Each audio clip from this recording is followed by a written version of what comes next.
Start দেন স্টার্টের জন্য phone দিছে। Start দিছেন? রেডি? আমরা অনলাইনে আছি। আচ্ছা, আসসালামু আলাইকুম সবাই। আমরা আপনাদেরকে স্বাগত জানাচ্ছি। চাকরি পরীক্ষার্থীদের জন্য আসলে খুবই একটা ব্যস্ত সময় পার করছে তারা। গতকালকেই তারা বিসিএস এর প্রিলিমিনারি পরীক্ষা দিয়েছে, 50তম বিসিএস এর, এবং আজকে দুইটা পরীক্ষায় তারা অংশগ্রহণ করেছে। প্রথমটা ছিল অফিসার ক্যাশ, এবং একটু আগে আপনাদের পরীক্ষা শেষ হয়েছে অফিসার জেনারেলের। তো খুবই ব্যস্ত সময় আপনারা পার করছেন। তো আপনাদের এই সময়টা কতটা কঠিন গিয়েছে সেটা আমরা উপলব্ধি করতে পারি। তো আজকে যে দুইটা পরীক্ষা অনুষ্ঠিত হয়েছে, অফিসার জেনারেল এবং অফিসার ক্যাশ, এই দুইটার সলিউশন নিয়ে আমরা হাজির হয়েছি। তো জোহের স্যার, আমরা সম্ভবত সলিউশন করতে পারি। সবাই অধীর আগ্রহে বসে আছে। অনেকগুলো পরীক্ষা কনজিকিউটিভ হয়ে গিয়েছে। গতকালকে বিসিএস পেরিয়ে গেল, আজকেও দুইটা পরীক্ষা আপনারা অলরেডি কমপ্লিট করে এসেছেন। তো আজকে আমাদের প্রথম যে পরীক্ষাটা হয়েছিল অফিসার ক্যাশের, সেই পরীক্ষাটার সমাধান নিয়ে আমি আপনাদের সামনে আছি, জোহের স্যার। তো প্রথমে আমরা ইংলিশ এবং সাধারণ জ্ঞানের সমাধানটা দিয়ে দিব, এরপরে তো আমাদের বাকি প্রশ্নের সমাধানটা দিবেন যথারীতি। তো আশা করি আপনারা উপভোগ করবেন। তো আমরা স্টার্ট করি।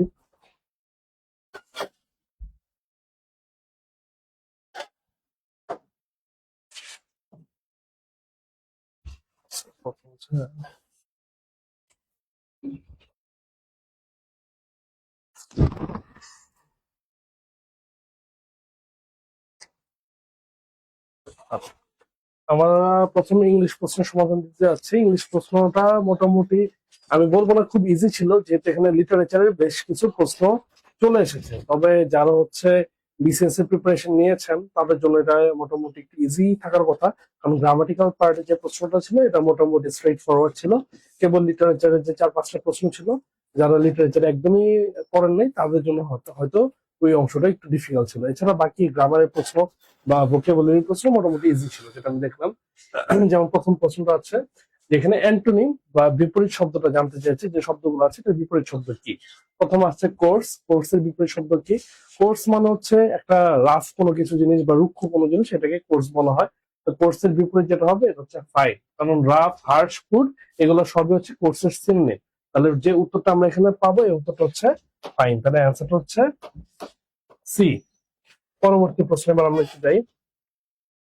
নেইসেন্ট। নেইসেন্ট শব্দ অর্থ কি? নেইসেন্ট মানে হচ্ছে যেটা মাত্র শুরু হচ্ছে, নতুন বা শিশু পর্যায়ে রয়েছে, প্রাথমিক পর্যায়ে রয়েছে, সেটাকে আমরা বলি নেইসেন্ট। নেইসেন্ট।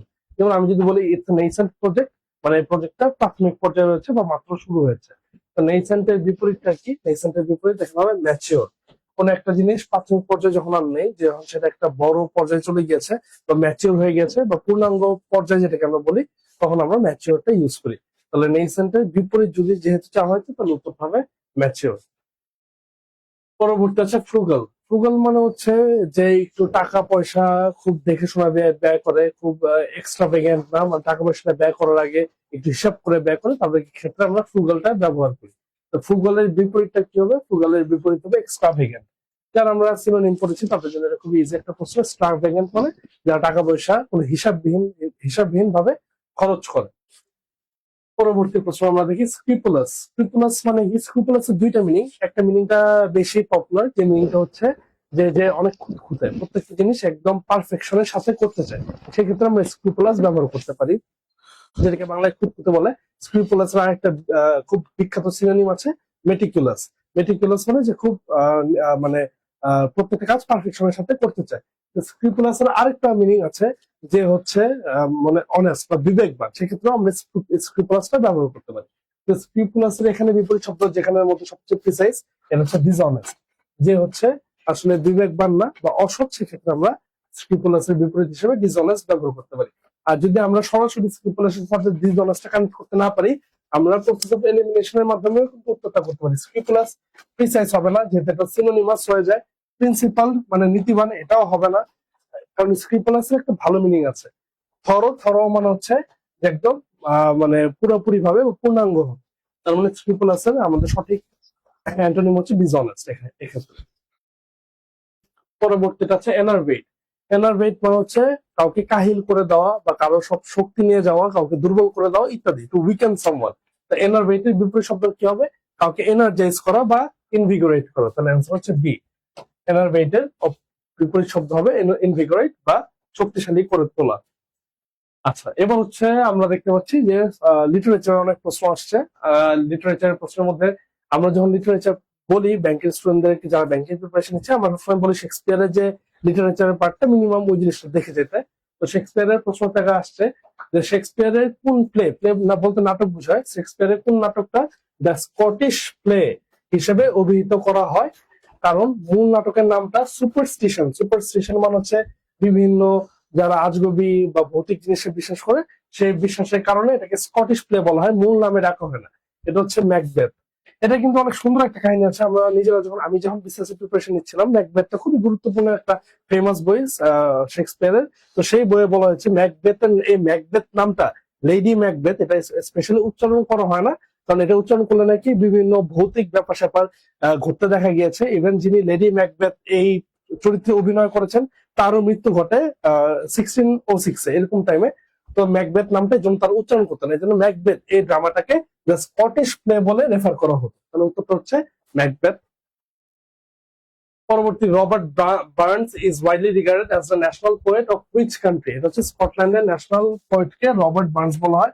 তার অনেক বিখ্যাত একটা গান আছে অল লং সাং, যেটা হচ্ছে নিউ ইয়ার্স ইভ মানে 31 ডিসেম্বর রাত 12টার দিকে প্রায় সময় ওয়েস্টার্ন কান্ট্রি গুলোতে গান গাওয়া হয়। পরবর্তী প্রশ্নটা দেখি, চার্লস ডিকেন্সের কোন নভেলটা, কোন উপন্যাসটা একটা ফেমাস ইয়াং বয়কে নিয়ে রচিত হয়েছে যে লন্ডনে খুব টাফ টাইম অতিবাহিত করে? এটা হচ্ছে অলিভার টুইস্ট। এটা হচ্ছে অলিভার টুইস্টের একটা ঘটনা। এগুলা প্রশ্নটা আসলে খুব কমন প্রশ্ন, এটা আমি বলবো না। যারা বিসিএস প্রিপারেশন নিয়েছেন তারা মূলত এই প্রশ্নগুলোর উত্তরটা সহজে দিতে পারবেন। পরবর্তী দেখি, in Alice's adventures in Wonderland what does Alice follow down a hole to begin her adventure? Alice in Wonderland এটা একটা বিখ্যাত মুভিও আছে, যারা মুভিটা দেখেন তারা উত্তর করতে পারবেন। এটা মূলত হোয়াইট র্যাবিট, সাদা খরগোশ ধরতে গিয়ে মূলত সে হোলটার মধ্যে যায়। If someone says they are under the weather how are the feeling? এটা খুবই বিখ্যাত একটা English idiom. Under the weather মানে একটু অসুস্থ ফিল করা, sick and unwell. I am feeling under the weather মানে আমি একটু অসুস্থ অনুভব করছি। আবার গ্রামার প্রশ্নে আমরা ব্যাক করলাম, choose the correct sentence for questions. খুবই স্ট্রেট ফরওয়ার্ড গ্রামার প্রশ্ন আসছে। I look forward to meeting you, আমরা জানি লুক ফরওয়ার্ড এর পর কি হয়, ভার্বের সাথে আইএনজি হয়। তাই I look forward to meeting you, খুবই ইজি। এর অ্যান্সার হচ্ছে ডি। পরবর্তী প্রশ্ন, who did you give the book to? আচ্ছা, who did you give the book to হবে to whom did you give the book? এটা হচ্ছে টু হুম হবে, অ্যান্সার হচ্ছে B. To whom did you give the book, কারণ কি আমরা জানি টু একটা প্রিপোজিশন, প্রিপোজিশনের পর আমরা সবসময় অবজেক্ট প্রোনাউনটা ব্যবহার করবো। টু ফর হুম এটা আমরা ব্যবহার করলে অ্যান্সারটা সঠিক হবে। পরবর্তী প্রশ্ন, what is the time by your? আচ্ছা, পরবর্তী যে প্রশ্ন আছে যে এটার মধ্যে সঠিক উত্তরটা কি, এটাও খুবই স্ট্রেট ফরওয়ার্ড। যে তোমার ঘড়িতে কয়টা বাজে, এটা যদি আমরা জানতে চাই যে আমাদের ঘড়িতে কয়টা বাজে, তাহলে আমরা বাই ইয়োর ওয়াচ ব্যবহার করি। তাহলে what is the time by your watch? তোমার ঘড়িতে এখন কয়টা বাজে, আমি যদি কাউকে জানতে চাই যে ঘড়িতে কয়টা বাজে, আমি জিজ্ঞেস করবো what is the time by your watch, তখন যে উত্তরটা আসবে সেটাই হচ্ছে ঘড়ির সময়ের উত্তর আসবে। 39 নাম্বারটা, আচ্ছা এখানে কোনটা সঠিক এটা জানতে চাওয়া হয়েছে। আমরা একটু প্রসেস অফ এলিমিনেশন করলে এটা খুব ইজি হয়ে যাবে। যেহেতু ক্লাউড আছে, ক্লাউডের সাথে তার হবে না, তাহলে এটা বাদ। The clouds cover the village, এটা সঠিক, কারণ এখানে কোনো ভুল নাই। ক্লাউডস আছে প্লুরাল সাবজেক্ট, এর সাথে সিঙ্গুলার প্লুরাল ভার্ব আছে কভার, এটাও ঠিক আছে। The village is surrounded by clouds, বাক্যটা সঠিক আছে, কিন্তু এই বাক্যটা আমরা সঠিক হিসেবে নিব না, কারণ এখানে একটা অ্যাক্টিভ ফর্মে বাক্য আছে এবং প্যাসিভ ফর্ম এবং অ্যাক্টিভ ফর্মের মধ্যে যদি অ্যাক্টিভ ফর্মের বাক্যটা থাকে সেটাই সাধারণত সঠিক হিসেবে ধরে নেওয়া হয়। আর ডি নাম্বারটা ভুল, দ্য ক্লাউডের সাথে হ্যাভ আছে, ক্লাউডের সাথে হ্যাভ এটা সঠিক আছে। The cloud have encircle the village, আসলে একটা মেঘ দ্বারা কোনো সময় পুরো ভিলেজটা ঢাকা পড়ে যায় না, এটা ক্লাউডস হওয়ার কথা ছিল। দ্য ক্লাউডস থাকলে আমরা এটা হ্যাভ দিতাম, the clouds have encircle the village. তার মানে ডি উত্তর হবে না, তার অ্যান্সার হচ্ছে বি। পরবর্তী দেখি 40 নাম্বারটা, the students were confusing by the direction. The students were confusing by the direction এটা হবে না, কারণ দ্য স্টুডেন্টস ওয়ার কনফিউজড হয়। আমরা জানি যখন প্যাসিভ করতে যাই বা অক্সিলারি ভার্বটা ওয়্যার হয়, ওয়্যার এর পর আমাদের ভার্বের পাস্ট পার্টিসিপল দিতে হবে। The students were confused by the direction. তাহলে বি নাম্বারটা দেখি, the students confuse the direction, এটা তো পুরোই ভুল, কারণ এখানে কোনো ওয়াজ ওয়্যার এর ব্যবহার নেই, অক্সিলারি ভার্ব নেই, তাহলে এই কারণে এটা ভুল। সি নাম্বারটা দেখি, the students were confused by the direction, এটা ঠিক আছে। দ্য স্টুডেন্টস ঠিক আছে, প্লুরাল, ওয়্যার অক্সিলারি ভার্ব এটাও ঠিক আছে, কনফিউজড এটাও ঠিক আছে। আর ডি নাম্বারটা কি আছে, the students are confused at direction, এটা ভুল আছে, কারণ অ্যাট ডিরেকশন হবে না, বাই ডিরেকশন হবে, তাহলে এটাও ভুল। তাহলে আমাদের সঠিক অ্যান্সার হচ্ছে সি।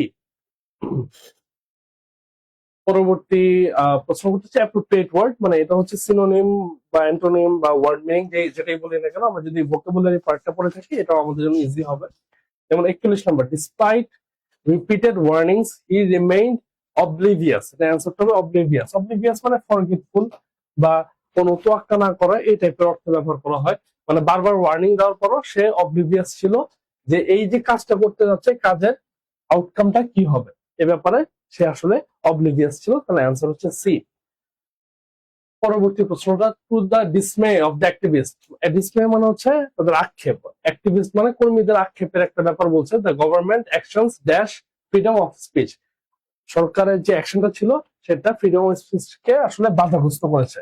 বাধাগ্রস্ত করা ইংলিশ হচ্ছে ইনহিবিট, ইনহিবিটের অপোজিট কি এক্সিবিট, এক্সিবিট মানে প্রদর্শন করা, এক্সিবিটের অপোজিট হচ্ছে ইনহিবিট, মানে এটাকে বাধা দেওয়া বা গোপন করা বা আটকায় দেওয়া, তাহলে inhibit the freedom of speech. 43 number, hardly had he arrived, আমরা জানি no sooner had, no sooner had এর সাথে আমরা ব্যবহার করি দেন, এরপরে হার্ডলি হ্যাড এটার সাথে ব্যবহার করতে হবে আমাদের when, তাহলে আমি লিখে দিচ্ছি no sooner had then THA আনতে ব্যবহার করি, হার্ডলি হ্যাড when, তাহলে এখানে সঠিক হচ্ছে আমাদের when, অ্যান্সার হবে বি। এরপর হচ্ছে never such a beautiful sight, never এটা একটা কি, এটা একটা আমাদের ইনভার্সন ইউজ করতে হবে, নেভার হ্যাভ আই সিন, তাহলে অ্যান্সার হচ্ছে বি নেভার। এরপরে ইনভার্সনের ক্ষেত্রে আমাদের জানি আগে অক্সিলারি ভার্বটা আসবে হ্যাভ, এরপর সাবজেক্ট আসবে, তাহলে never have I seen such a beautiful sight, তাহলে নেভারের পর সাবজেক্ট আসবে না এর জন্য এ হবে না, নেভারের পর সাবজেক্ট আসবে না এর জন্য ডিও হবে না। আচ্ছা, সিতেও অক্সিলারি ভার্ব আছে, নেভার ডিড, ডিড এর পর আই স হবে না, ডিড আই সি হলে সি আমরা অ্যান্সার হিসেবে নিতে পারতাম, নেভার ডিড আই সি, যেহেতু ডিড এর পর কোন সময় আবার পাস্ট হয় না, ডাবল পাস্ট হয় না, এর জন্য সিটাও ভুল, তাহলে সঠিক অ্যান্সার হচ্ছে B never have I seen. 45 number, he is skilled, skilled এর সাথে কোন প্রিপোজিশনটা যায়, এখানে একটা অনেকের কনফিউশন থাকতে পারে, কারণ ইন এবং অ্যাট দুইটাই কিন্তু স্কিলড এর সাথে হয়, স্কিলড ইন না স্কিলড অ্যাট। যদি আমরা ব্রডার কোনো সাবজেক্ট বলি, যেমন একটা সাবজেক্ট বুঝাইতে চাচ্ছি, সেক্ষেত্রে আমাদের ইন ব্যবহার করতে হবে, যেমন he is skilled in programming অথবা he is skilled in mathematics. একটা ওভারঅল ব্রড সাবজেক্ট বুঝাতে চাইলে বা জেনারেল কোনো ফিল্ড বুঝাতে চাইলে আমরা ইন ব্যবহার করবো। তাহলে অ্যাট ব্যবহার করবো কখন, অ্যাট হচ্ছে আরো স্পেসিফিক, যেন আমি যদি বলি হি ইজ স্কিলড অ্যাট কম্পিউটিং, মানে স্পেসিফিক একটা টাস্কের ক্ষেত্রে সে স্কিল, বা হি ইজ স্কিলড অ্যাট নেগোশিয়েটিং, এটা কিন্তু কোনো ব্রড সাবজেক্ট না, এটা একটা স্পেসিফিক টাস্ক। এগুলোর ক্ষেত্রে যদি কোনো কেউ স্কিল থাকে সেক্ষেত্রে আমরা অ্যাড ব্যবহার করি। অ্যাড আমরা কখন ব্যবহার করবো, যখন একদম নির্দিষ্ট কোনো ক্ষেত্রে, সময়ের ক্ষেত্রেও কিন্তু তাই, আমরা যখন একদম নির্দিষ্ট স্পেসিফিক সময় বুঝাইতে চাই তখন অ্যাড ব্যবহার করি, আর এটা যখন আরেকটু ব্রড হয় তখন কিন্তু আমরা ইন ব্যবহার করি। যেমন I was born in the month of May, May একটা মাস, মাসের ক্ষেত্রে ইন, কিন্তু আমি যদি সময়টা উল্লেখ করতে চাই যে I was born at 12 AM, সেক্ষেত্রে আমার অ্যাড ব্যবহার করতে হবে, তাহলে সঠিক উত্তর হচ্ছে ইন এক্ষেত্রে। আশা করি ইংলিশের প্রশ্ন এই পর্যন্তই মনে ছিল, ইংলিশের প্রশ্নটা না আরো কিছু প্রশ্ন আছে।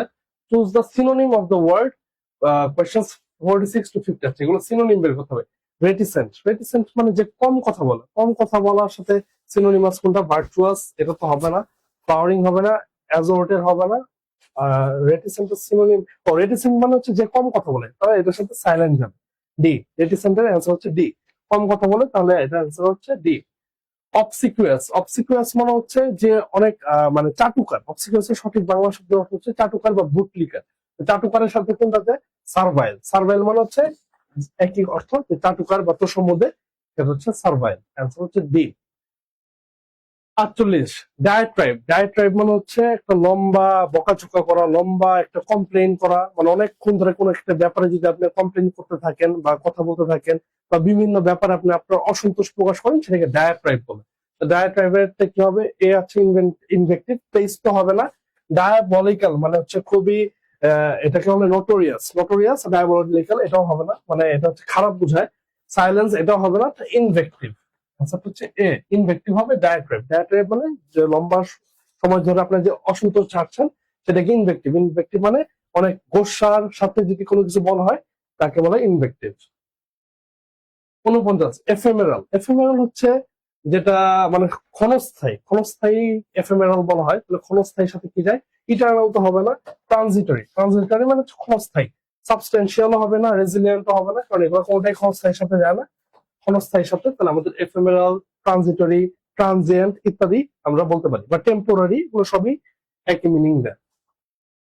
50 নম্বর অবফাস্কেট। অবফাস্কেট মানে হচ্ছে কোনো কিছু এটা হচ্ছে আটকে ফেলা। অবফাস্কেট আমি যতটুকু জানি কোনো কিছু আটকে ফেলা। অবফাস্কেট তো ক্ল্যারিফাই হবে না, ইলুমিনেটও হবে না, কনফিউজ আর রিভিল এর মধ্যে কোনটা হবে?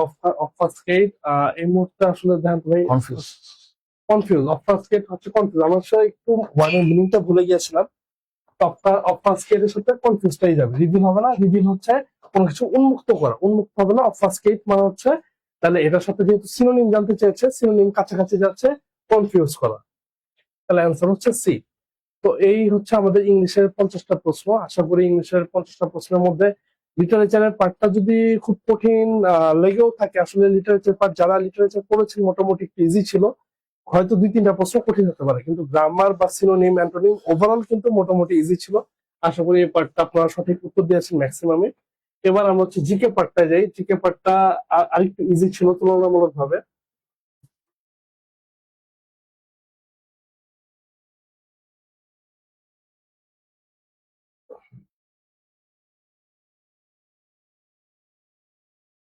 জিকে হচ্ছে 72। আচ্ছা, হুইচ কান্ট্রি হোস্টেড COP29? এটা তো আমি অনেকবার ক্লাসে পড়েছিলাম। কপ থেকে আমরা সাধারণত প্রশ্নে আসে কপ সম্মেলনটা কোন জায়গায় অনুষ্ঠিত হয়েছে। COP29 সম্মেলনটা কোথায় অনুষ্ঠিত হয়েছে? এটা হচ্ছে বাকু। বাকু কোন দেশের রাজধানী? আজারবাইজানের রাজধানী। COP29 বাকুতে অনুষ্ঠিত হয়েছিল। এরপরে 73 নম্বর, in 2024 which country held the presidency of G20 সামিট? G20 এটাও খুবই গুরুত্বপূর্ণ। 2024 সালে G20 সামিটের প্রেসিডেন্ট ছিল হচ্ছে ব্রাজিল। ব্রাজিলের যিনি প্রেসিডেন্ট লুলা দে সিলভা, তিনি ছিলেন G20 সামিটের প্রেসিডেন্ট। পরবর্তী 74 নম্বরটা দেখি, belt and road initiative recently saw which major European nation formally withdraw? কোন দেশটা G20 থেকে বের হয়ে গিয়েছিল ইউরোপিয়ান নেশনের মধ্যে? এটা হচ্ছে ইতালি। আমরা জানি 2023 সালে ইতালি G20 থেকে মানে বেল্ট এন্ড রোড ইনিশিয়েটিভ থেকে উইথড্র করেছে। Great Green Wall is a flagship initiative to combat desertification of which region? Desertification মানে কি? ডেজার্ট মানে হচ্ছে মরুভূমি। তো মরুভূমিতে পরিণত করার যে প্রক্রিয়াটা সেটাকে বলা হয় ডেজার্টিফিকেশন। এই ডেজার্টিফিকেশনের বিরুদ্ধে গ্রেট গ্রিন ওয়াল ইনিশিয়েটিভ বা উদ্যোগটা নিয়েছে কোন রিজিয়নের মানে ফ্ল্যাগশিপ ইনিশিয়েটিভ ছিল এটা? এটা হচ্ছে সাহেল রিজিয়ন। সাহেল হচ্ছে আফ্রিকার একটা রিজিয়ন। আফ্রিকার আমরা জানি, আফ্রিকার যে মহাদেশটা যদি আমরা দেখি, আফ্রিকার মহাদেশের উত্তরে আছে হচ্ছে সাহারা ডেজার্ট বা সাহারা মরুভূমি, আর নিচের দিকে আছে হচ্ছে সাভানা বলা হয়। সাভানা একটা বায়োম। এই বায়োমটার নাম হচ্ছে সাভানা, যেখানে আমরা গাছপালা দেখতে পারি। এবং মাঝখানে যে ড্রাই রিজিয়নটা থাকে, মানে মরুভূমি এবং সাভানার মাঝখানে যে ড্রাই রিজিয়নটা থাকে, এটাকে বলা হয় সাহেল অঞ্চল। তাহলে সাহেল অঞ্চলের এই ইনিশিয়েটিভটা হচ্ছে গ্রেট গ্রিন ওয়াল। আশা করি বুঝতে পেরেছেন। Which country is the newest member of the IMF? IMF এর সর্বশেষ কোন দেশটা সংযুক্ত হয়েছে? এটার উত্তর হচ্ছে লিখটেনস্টাইন। লিখটেনস্টাইন একটা খুবই ছোট দেশ ইউরোপে। এই দেশটা সর্বশেষ IMF এ যুক্ত হয়েছে। তার অ্যান্সার হচ্ছে সি।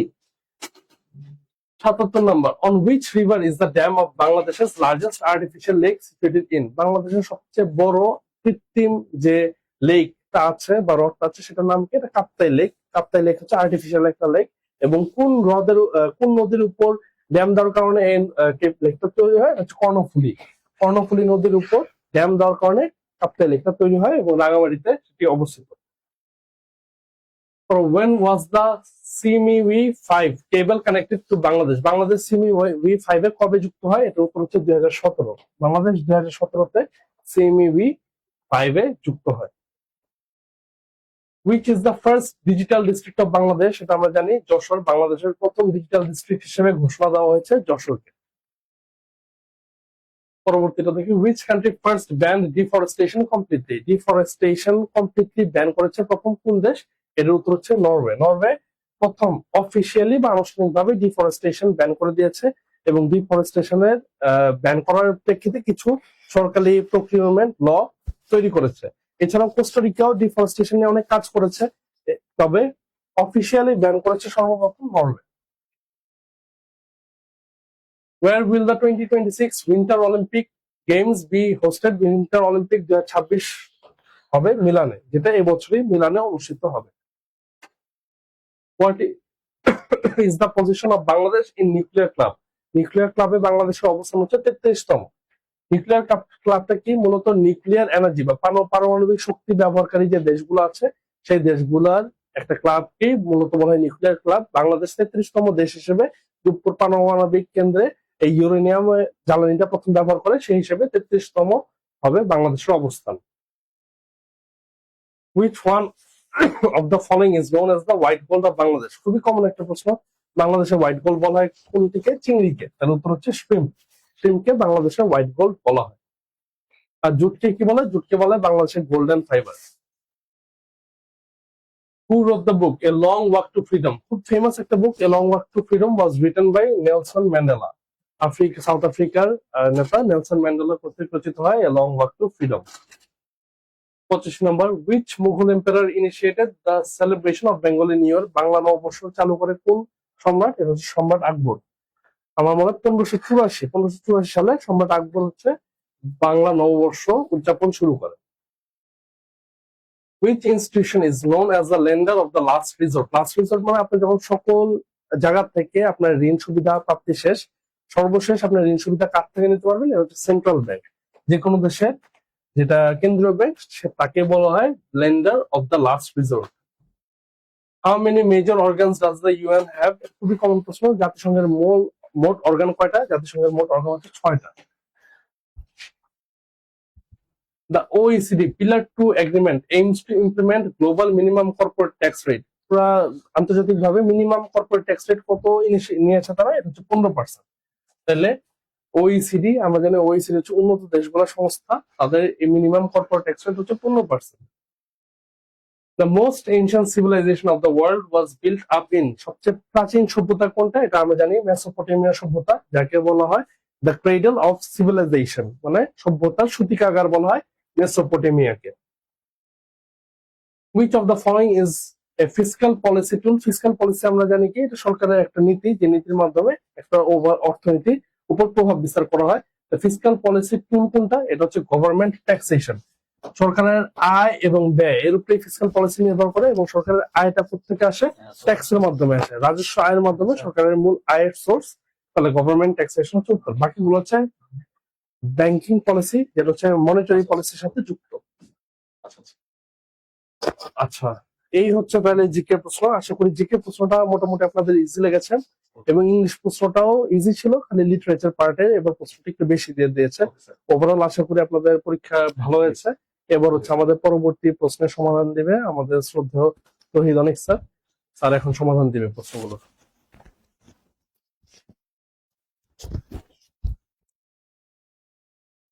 ধন্যবাদ সবাইকে আমাদের সাথে যুক্ত থাকার জন্য। এখন আমরা আইসিটি কোশ্চেনের সমাধান দেখব। তো আইসিটি কোশ্চেন বরাবরের মতোই খুব বেশি কঠিন হয়েছে এমনও না, আবার খুব যে সহজ হয়েছে এমনও না। গতকালকে যারা বিসিএস পরীক্ষা দিয়েছেন আপনারা আরো অনেক বেশি কঠিন প্রশ্নের সম্মুখীন হয়েছিলেন। তো ফার্স্ট কোশ্চেনটা হচ্ছে, হুইচ স্টোরেজ মেকানিজম, কোন storage মেকানিজমটা uses charge leakage over time and must be periodically refreshed to retain data? ডাটাকে রিটেইন করার জন্য আমাদের চার্জ দিতে হবে, একটু পর পর রিফ্রেশ করতে হবে। এটা অবশ্যই DRAM, ডাইনামিক র্যাম আমাদের এরকম চার্জ দিতে হয়। তারপরের প্রশ্নটা হচ্ছে, which of the following cash type is fastest but most expensive and usually located inside the CPU? তো আমাদের যে ক্যাশ মেমোরির টাইপ আছে সেখানে সবচেয়ে ফাস্ট এবং সবচেয়ে এক্সপেন্সিভ এবং সিপিইউ এর ভেতরেই অবস্থান করে, সেটা হচ্ছে L1 ক্যাশ। তারপরের কোয়েশ্চেনটা হচ্ছে, which storage device type uses magnetic disk use করে and rotational pattern for data storage? তো রোটেশনাল প্যাটার্ন এবং ম্যাগনেটিক ব্যাপার স্যাপার ফলো করে হচ্ছে হার্ড ডিস্ক ড্রাইভ। আর বাকি সবাই উপরে দুজনই স্ট্যাটিক, আর নিচের জন ম্যাগনেটিক না, সে হচ্ছে অপটিক্যাল বা লাইট সেন্সিটিভ ম্যাটেরিয়াল দিয়ে তৈরি। তারপরের প্রশ্নটা হচ্ছে which data type is use to store whole number, পূর্ণ সংখ্যাকে স্টোর করার জন্য আমাদের ইন্ট টাইপের ডেটা ইউজ করতে হয়। তারপরের প্রশ্নটা হচ্ছে which protocol is use to receive email from a server, একটা ইমেল যদি আমাকে রিসিভ করতে হয় তখন আমাকে POP3 নামের প্রোটোকলটা ইউজ করতে হয়। তারপরের প্রশ্ন হচ্ছে step by step procedure or set of rules use to solve a specific problem. তো স্টেপ বাই স্টেপ প্রসেসকে বলা হয় অ্যালগোরিদম। স্টেপ বাই স্টেপ প্রসেসকে বলা হয় অ্যালগোরিদম। তারপরের প্রশ্ন হচ্ছে in programming what is the term for an error in the logic or syntax of a program that prevents it from running correctly. তো প্রোগ্রামের যে প্রবলেম বা ভুল সেটাকে বলা হয় বাগ। তারপরের প্রশ্নটা হচ্ছে which of the following is a high level programming language commonly used for general purpose programming and data science. Data science এবং সাধারণ প্রোগ্রামিং এর জন্য হাই লেভেল ল্যাঙ্গুয়েজ পাইথন, বাকিরা হাই লেভেল ল্যাঙ্গুয়েজই আসলে না। তারপরের কোয়েশ্চেন হচ্ছে the process of searching through large data sets to identify pattern and relationship is called data mining. আর আইসিডি থেকে আসা সর্বশেষ প্রশ্ন হচ্ছে, এটা রিপিট কোয়েশ্চেন, সিনিয়র অফিসারের কোয়েশ্চেনটা আবার রিপিট হয়েছে, which type of DNS record maps a domain name to an IP address IPv4। IPv4 এর জন্য আমাদের ইউজ করতে হবে এ রেকর্ড। এখন আমরা যদি প্রিভিয়াস কোয়েশ্চেন গুলোতে চলে যাই, আমরা ম্যাথে চলে যেতে পারি। আমাদের ম্যাথ এবং বাংলা বাকি আছে।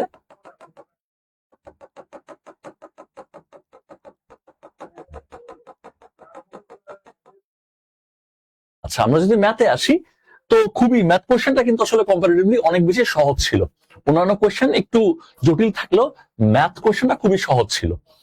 তো এখানে বলছে ratio of milk and water in a pot is 5:2, the quantity of milk is 6 liter more than the quantity of water, then what is the quantity of milk in the pot in liter? তো মিল্কের পরিমাণ আসলে কত litre? আমরা যদি math করি, আমরা complete solution নিয়ে পরে আসবো, আপাতত আমরা জাস্ট সলিউশনটা আপনাকে বলে দিচ্ছি। তো এখানে আমরা মিল্কের ওয়াটারের কোয়ান্টিটি যদি বের করি সেটা হয়ে যাবে 10 লিটার। এরপর বলছে সাম অফ 2 ডিজিট, দুইটা সংখ্যার যোগফল হচ্ছে 48 এবং প্রোডাক্ট গুণফল হচ্ছে 432। What is the smaller number? তাহলে ছোট সংখ্যাটা কত? আমরা যদি হিসাব নিকাশ করি তখন দেখবো ছোট সংখ্যাটা হচ্ছে 12।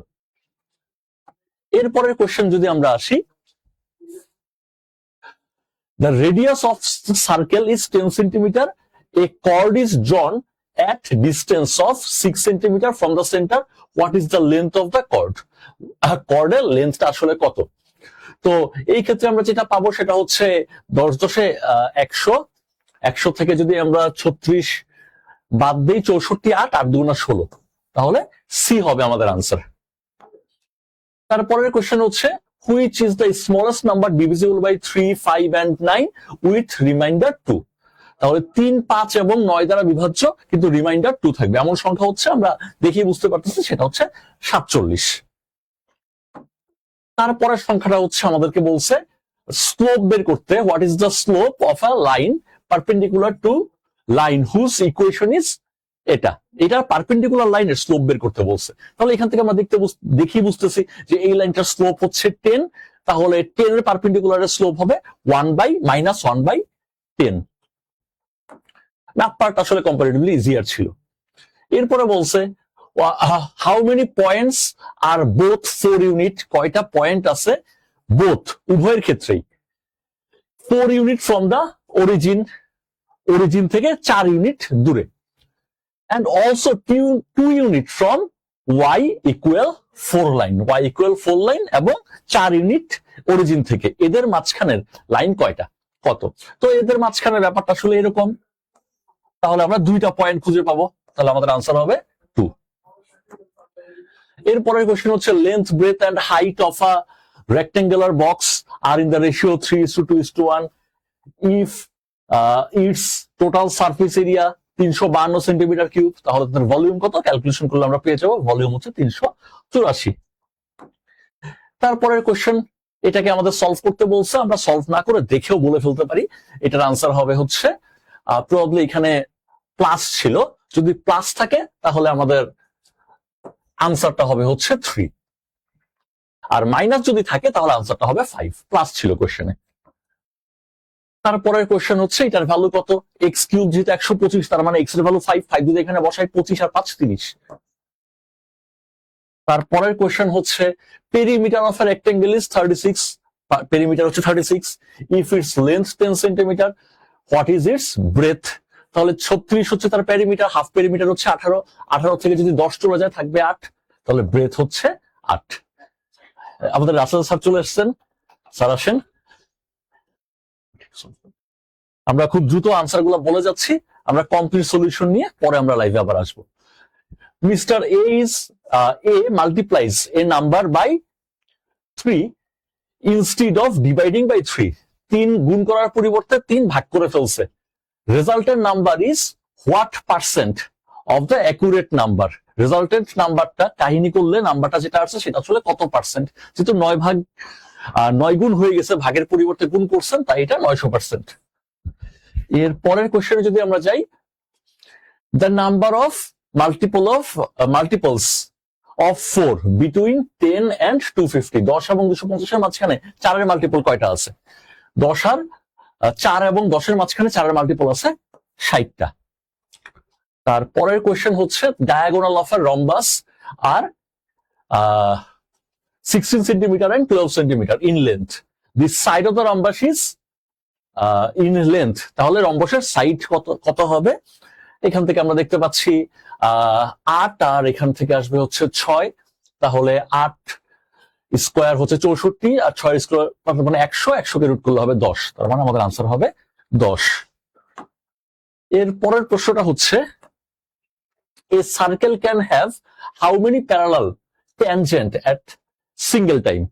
তো একটা সার্কেলের একই সাথে 2টা প্যারালাল ট্যানজেন্ট হইতে পারে, তার মানে আমাদের আনসার হচ্ছে এ। এর পরের কোশ্চেন হচ্ছে A and B are in the ratio 3:4, B and C are in the ratio 12:13, then A and C will be in the ratio, তাহলে এ আর সি এর রেশিও হবে 9:13। এর পরের প্রশ্নে যদি যাই, in a school there are 286 students were boys and girls are in the ratio 8:5, if 22 girls are admitted, then the new ratio of the boys and girls কত হবে? এটা যদি আমরা সলভ করি তাহলে সলভ হয়ে যাবে আমাদের 4:3। এরপরের প্রশ্ন হচ্ছে by selling a product for 3,500, a seller makes 15% profit, the profit is decreased to 9%, the selling price will be 3317। তারপরের প্রশ্নটা হচ্ছে father is aged 3 times more than his son and after 8 years he will be 2.5 times. Now what is the age of son? সানের বয়স 24। তারপরের কোশ্চেনটা হচ্ছে the sum of age of 5 children born at the interval of 3 years each is 50 years. What is the age of the second youngest son? Second youngest son এর বয়স হচ্ছে 7। তারপর ম্যাথের last question, what is the percentage increase in the area of a rectangle if each of its sides is increased by 25%? এই ক্ষেত্রে আমাদের answer হবে 56.25। তো এই হচ্ছে ম্যাথ পার্টটা খুবই সহজ ছিল। এখন আমরা চলে যাবো বাংলা পার্টে।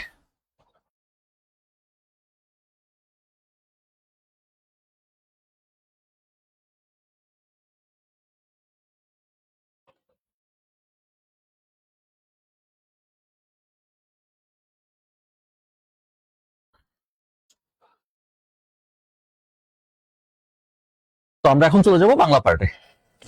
তো বাংলা প্রথম যে প্রশ্নটা সেটা হচ্ছে তাৎক্ষণিক শব্দের সন্ধি বিচ্ছেদ কোনটি হবে? তো তাৎক্ষণিক শব্দটা সন্ধি বিচ্ছেদ হবে তৎক্ষণ যোগ ইক। তো তারপরের প্রশ্ন, মৃগ শিশু শব্দটির ব্যাস বাক্য কোনটি? আমরা সবাই জানি মৃগীর শিশুই মৃগ শিশু। এই হচ্ছে আমাদের সেকেন্ড কোয়েশ্চেন। থার্ড কোয়েশ্চেন হচ্ছে অন্যের রচনা চুরি করাকে কি বলা হয়? ইংরেজিতে বলা হয় প্লেজিয়ারিজম, বাংলায় বলা হয় কুম্ভিলক বৃত্তি। তারপরে প্রশ্ন হচ্ছে অমৃতাক্ষর ছন্দের ইংরেজি প্রতিশব্দ কি? এটা হচ্ছে ব্ল্যাঙ্ক ভার্স, তার মানে C, blank verse. Michael Madhusudan Dutta ছিলেন এর প্রতিষ্ঠাতা। চাঁদ সওদাগর বাংলা সাহিত্যের কোন কাব্যের চরিত্র? এটা হচ্ছে মনসামঙ্গল। বাংলা সাহিত্যের সবচেয়ে প্রতিবাদী চরিত্র হচ্ছে চাঁদ সওদাগর। তার ছেলেই ছিল মূলত লক্ষিন্দর, আর ছেলের বউ ছিল বেহুলা। এরপরে প্রশ্ন হচ্ছে সিকান্দার আবু জাফর সম্পাদিত পত্রিকাটার নাম অবশ্যই সমকাল। তারপরের প্রশ্ন হচ্ছে দ্বৈপায়ন শব্দটি শুদ্ধ সন্ধি বিচ্ছেদ কোনটি? এটা হচ্ছে দ্বীপ যোগ আয়ন, এটি হচ্ছে শুদ্ধ সন্ধি বিচ্ছেদ। তারপরের প্রশ্ন হচ্ছে বাংলা বর্ণমালায় অর্ধমাত্রা যুক্ত ব্যঞ্জন বর্ণ কয়টি? তো অর্ধমাত্রা যুক্ত বর্ণ টোটাল 8টা, তার মাঝে ব্যঞ্জন বর্ণ হচ্ছে 7টা। ব্যঞ্জন হচ্ছে 7টা। এরপর হচ্ছে যৌগুরুড় শব্দের উদাহরণ কি? খুবই কমন কোশ্চেন, রাজপুত, এটা আমরা সবাই জানি। এর পরের প্রশ্ন হচ্ছে সনদ শব্দটা আমরা জানি আরবি শব্দ। তার পরের প্রশ্ন হচ্ছে কোন উপসর্গটি ভিন্ন অর্থে ব্যবহৃত হয়েছে? প্রতিবিম্ব, ভিন্ন অর্থে ব্যবহৃত হয়েছে। কোনটা শুদ্ধ?